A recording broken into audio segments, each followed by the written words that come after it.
All right, so welcome everyone to the Schubert seminar. Before we start today's seminar, we want to remind you that we're gonna have a sequence of short talks by early career and graduate students. They're gonna happen after the Thanksgiving break in US. So I guess the first talk, the first sequence is gonna be on December 1st, I think.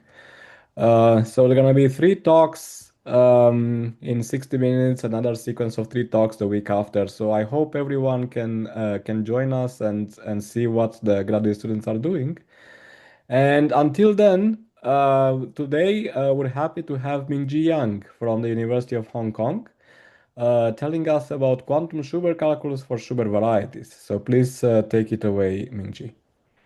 Yes, thank you. And I thank you, thanks for Leonardo for giving me the opportunity to report on a recent result on supercalculus for a smooth superdivisor in the complete flat varieties.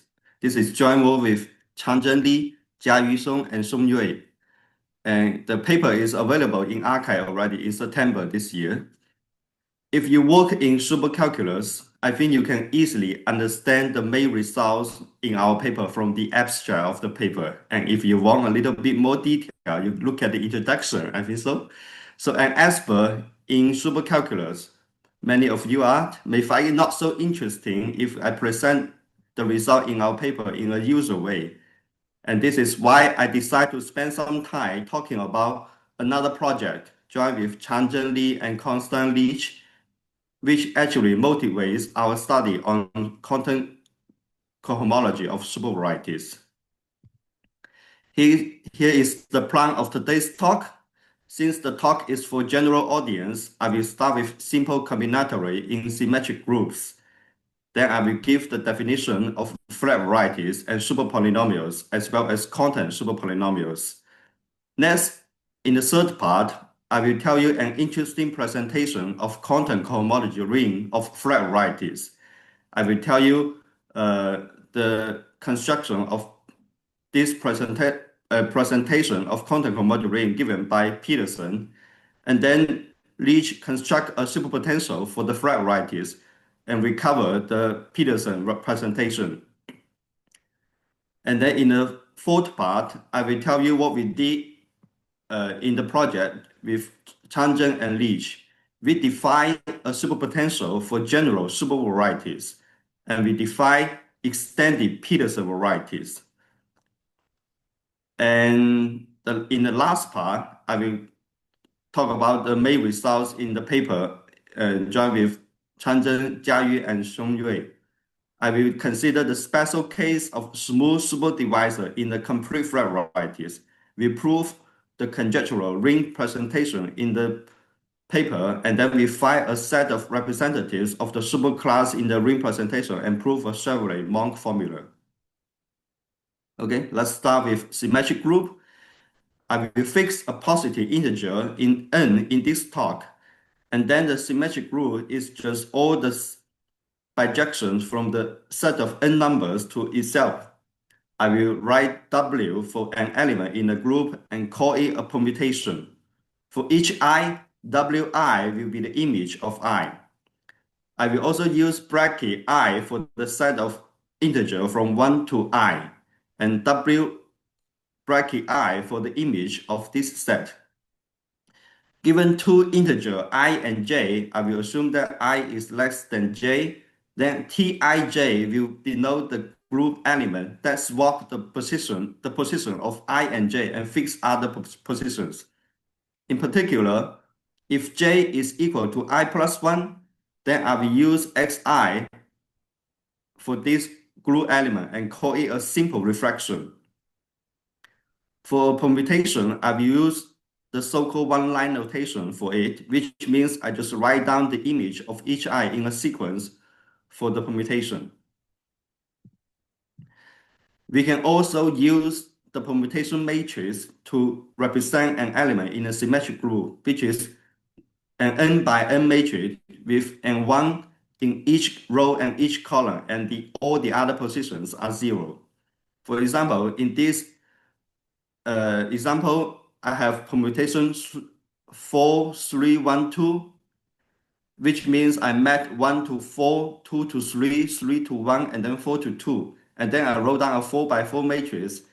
And in the first column, I put an 1 in the fourth row. And in the second column, I put an 1 in the third row, etc. I can, oh, sorry. I also use sign permutation matrix, which means I change some positive one to negative ones so that certain minor in the matrix will have positive determinant. For example, in the second column, I change the 1 to negative 1 so that the 2 by 2 matrix in the southwest corner here will have positive determinant. This is called side permutation matrix. There are also other lifting of the permutation matrix into permutation into GLN, but here I use this one. And from the permutation matrix, we can easily write down a reduced word for the permutation. What is a reduced word? By definition, it is a sequence of simple refraction such that the product of these simple refractions is the permutation with the property that the number of simple refraction you use is minimal. And such minimal number of simple refraction is called the length of permutation. There are also other equivalent definitions for the length of a permutation. For example, it is equal to the number of inversion numbers. And if you treat the permutation group as type A Y group element, then by a standard result of root system, the length of a permutation is also the number of positive roots, which is sent to negative roots by the permutation. And how do you find a reduced word? I told you, you can find one from the permutation matrix like this. I have a permutation 4, 3, 1, 2, and then I wrote down the permutation matrix. And then in each column, I put some simple refraction. In the first column, I put refraction starting from x1 and increase going down. And in the second column, I put refraction starting from x2 and keep going down. You do this operation for every column, and there are some restrictions for the position to put the simple refraction. You are allowed to put a simple refraction in a position if and only if the position is above n1 in that column and on the left hand side of n1 in that row. So in the first column, you can put 3 simple refraction starting from S1 and then goes to S3. And in the second column, you can only put 2 simple refraction. You cannot put a third refraction under this one. And then in the last 2 columns, you're not allowed by the rules to put any simple refraction. After you do this, you can read the simple refraction to get a reduced word. And you read from small columns to bigger columns. And in each column, you read from south to north. So here, you read the red simple refraction first and then the blue one. So you get S3, S2, S1, and then S3, S2. This is a simple but useful trick to write down a reduced word. And the next notion I need is a partial order on the symmetric group called the Bruhat order. I will first define what a Bruhat cover is. U is said to be covered by W if and only if they differ by a transposition, and the length of W is bigger than the length of U by 1. Then the Bruhat order is just the partial order generated by this cover relation. And given a permutation W, you can find all the permutation U being covered by W explicitly from the permutation matrix. I put some rank 0 in the matrix, and each rank 0 is on the left-hand side of N1 in that row, and also above N1 in the same column. Moreover, if you apply the transposition to this 2, 1, so each rank 0 will correspond to 2, 1 in the column and in the row. you apply transposition to this 2, 1, then the length of the permutation decreased by 1. So you can get a permutation U covered by 1. So in this example, you have 3 permutation U covered by 1. The blue one, the blue 0, will not give you a permutation covered by W, because if you apply the transposition corresponding to the blue 0, then the length decrease more than 1. So we have blue hat order and blue hat cover. There are many other equivalent definitions of blue hat cover using reducible, maybe, but I will not talk about it. Like I mentioned before, we can realize the symmetric group as Y group of type A. How do we do this? Well, in the original definition, we consider permutation as a bijection between n numbers. Now you can consider a group element as a bijection of n vectors, which we assume to be an orthonormal basis of Rn, E1 to En. And then we set the positive rules to be Fij, which is nothing but Ei minus Ej. If j is equal to I plus 1, then these rules will be called positive rules. So a positive rules is a vector in Rn, and you can have a hyperplane orthogonal to the vector. And then for this hyperplane, you can define a reflection of Rn. This reflection will generate a rule as a subrule of the automorphisms of Rn. And it is isomorphic to the symmetric group. The isomorphism is just sending the reflection of Fij to the transposition for I and j. And in this isomorphism, simple rules will correspond to simple reflection. So you can think of the permutation acting on the rule system. Now for permutation, we can talk about a subset of simple rules associated to the Y group element W. It is defined in the following way. Given W, alpha lies in this subset RW plus if and only if the product of X alpha W is covered by W. So it is defined by using the blue hat cover I just told. As I said before, we can find all the permutation covered by W from the permutation matrix. So you can also find this set of positive rules from the permutation matrix as well.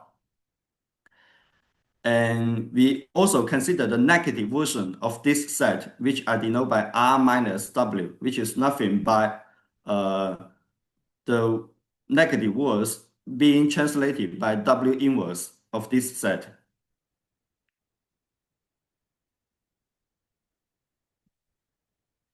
And since any element of these positive rules of subsets has the property that it is sent to negative by W inverse, and for any such positive rule being sent to negative by W inverse, you can write down using any reducible of W. So you fix any reducible of W, you have xi1 to xim, and then for any k, you write W less k as the first k minus 1 product of the simple reflection and denoted by W less k. And then you apply W less k to the next positive rule alpha k, and then you will get a positive rule being sent to negative by W inverse. And so any element in the RW plus is going to be a subset of the positive rule obtained in this way. So for some k, so for any element in the RW plus, you can find some k such that the element alpha in the RW plus can be written in this way. And for which k, well, if you use the trick I told you to write the reducible, then the k will correspond to exactly the red 0 in the matrix.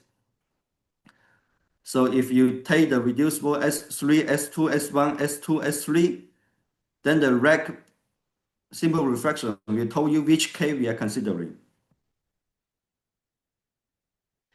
In more general, I will consider a smaller subset of the positive rules we define.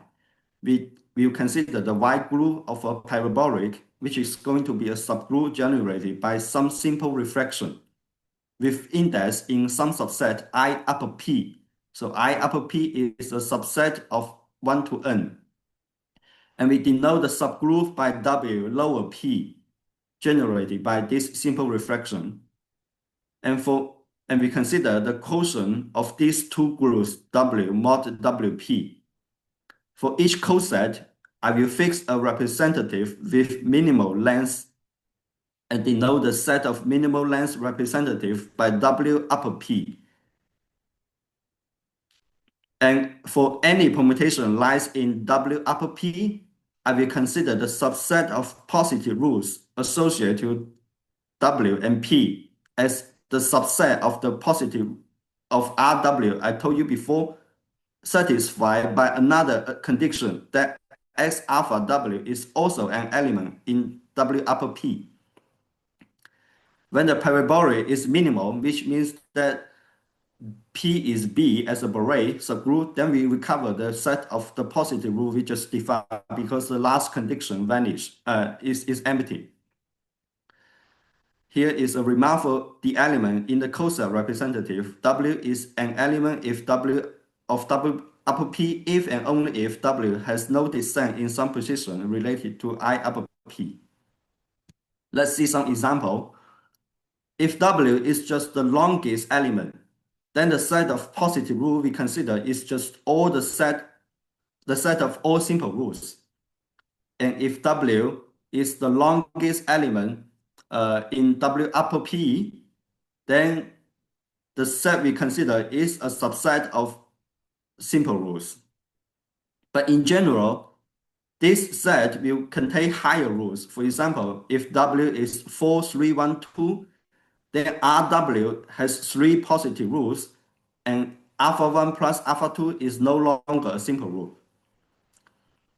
But if you consider a parabolic P given by I upper P equal 1 and 2, then this is going to be a subset of this set, and you rule out the non-simple rules, as shown by the second property here. So far, I have only talked about combinatories. Let's go to some geometry. I will let G to be the general linear group, and B minus be the lower triangular Borel, and U minus be the unipotent subgroup. And P will be a parabolic subgroup containing B minus. If I put a plus in the lower index, it means I'm using upper triangular. I will not put any index in P because all the P I consider will be a parabolic containing B minus. Then the supervariety is defined as the homogeneous space G mod B. The flat varieties has a Broussard decomposition by supercells, which is the orbit of a Borel subgroup. In matrix form, you can write down an element in a supercell like this. So in particular, a supercell is an affine space of dimension equal to the length of the permutation. Then the supervarieties is defined as the closure of a supercell in the flat varieties, and it also satisfies a Broussard decomposition by supercell with index U less than W in Broussard order. So you can think of Broussard order in a geometric way. U is less than W in Broussard order if and only if the supervariety SU is contained in XW. The supervarieties are irreducible and the length of the permutation is also equal to the dimension of the supervarieties. So in particular, if the permutation is the maximum one, W naught, then the supervariety is just the flat variety itself. But supervariety in general can be singular. You can also identify the flat variety as the set of sequence of vector space. Given a coset representative of G mod B plus, you take any n by n matrix in the coset, and then you can consider the vector space spanned by the first column vectors of G, and this will give you a sequence of vector space. And this gives use the identification of these two varieties. And using this identification, you can also define supervarieties using the so-called rank condition, which is given by some inequality of the dimension of the vector space intersecting a fixed coordinate space. So the supervariety indexed by Wn-1 in this example is given by the set of all flags such that the coordinate space E1 is contained in En-1. And this will give you a co-dimensional one subvariety in the full flag varieties, and it is smooth. And this is what I mean by a smooth superdivisor in the title. And we are going to study the quantum supercalculus of these smooth supervarieties. The cohomology of flat varieties is widely studied. It has a very natural set of generators given by the first Chern class of the quotient of the tautological vector bundles. And the relation of these generators are given by elementary symmetric polynomials. In geometry, it means that the direct sum of these line bundles is a trivial bundle. I will call this a Borel-type presentation. So the cohomology of FLN is generated by S1 to Xn, and this satisfies the relation given by elementary symmetric polynomial. By simple algebra, you can also see that the elementary symmetric polynomial can be written as the coefficient of the characteristic polynomial of the following matrix, because the matrix is lower triangular. This translation has the advantage that it generates to the quantum cohomology in a nice form. I will not give detail about the definition of quantum cohomology. It is a deformation of the ordinary cohomology, and it is again an associative and commutative ring.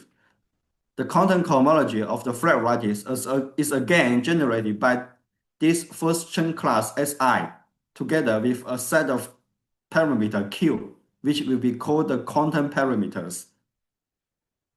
So we have generators, and what are the relation among these generators? Well, they are given by the quantized version of the elementary symmetric polynomial, which is defined as the coefficient of the characteristic polynomial of the following matrix. The only difference between these two matrices is that we put some Q above the diagonal. So you can see from this presentation that if I set all the quantum variable Q to be 0, I will recover the ordinary cohomology ring. By a simple calculation on the determinant, you can see that the quantum elementary symmetric polynomial satisfy the following recursive relation. So you can also define the quantum elementary symmetric polynomials using this recursive definition. And it is homogeneous if you set Q to have degree 2.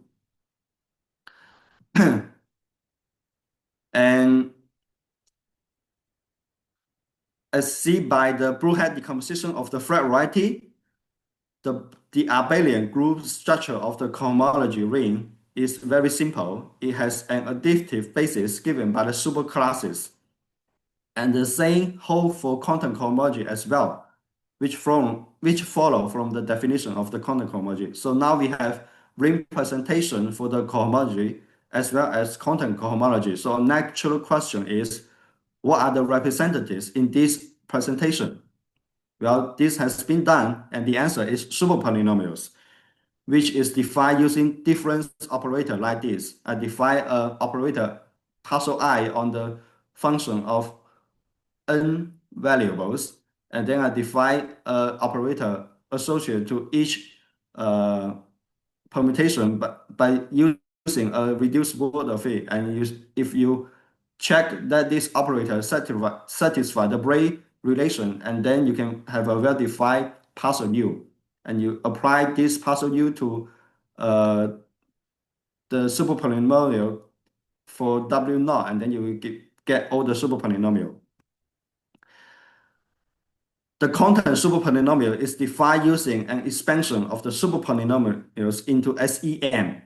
which is I call standard elementary monomials, which is a monomial of elementary symmetric polynomials. And a standard fact in polynomials says that the super polynomials can be written in a linear combination of these standard elementary monomials in a unique way. So remember that we have already quantized the elementary symmetric polynomials. So we have capital E, and then Fomin-Gelfand and Postnikov, they find that the representatives of superclass in the content cohomology ring can be obtained by using the same linear combination. You only need to change little e by capital E and use the same coefficient. And they call these content super polynomials and prove that they are the representatives of superclass in the presentation. Now we know the ring presentation and the representative for the superclass. Then the remaining open problem is to find a rule to compute the product. I will not go into the vast literature on this topic. And what I'm going to talk about today is the content super problem for smooth super divisor in complete flat variety. Before going to the main result in our paper, I need to introduce another presentation of content cohomology discovered by Peterson. So Mingzhi, sorry to yes, interrupt. So usually we have like a little break. Is it a good time to have a little break, maybe 3 minutes now, or maybe we should wait a little bit more? we can have a break now. Okay, so then let's have a little break of 3 minutes until 5 o'clock, and then we reconvene. Okay, sure.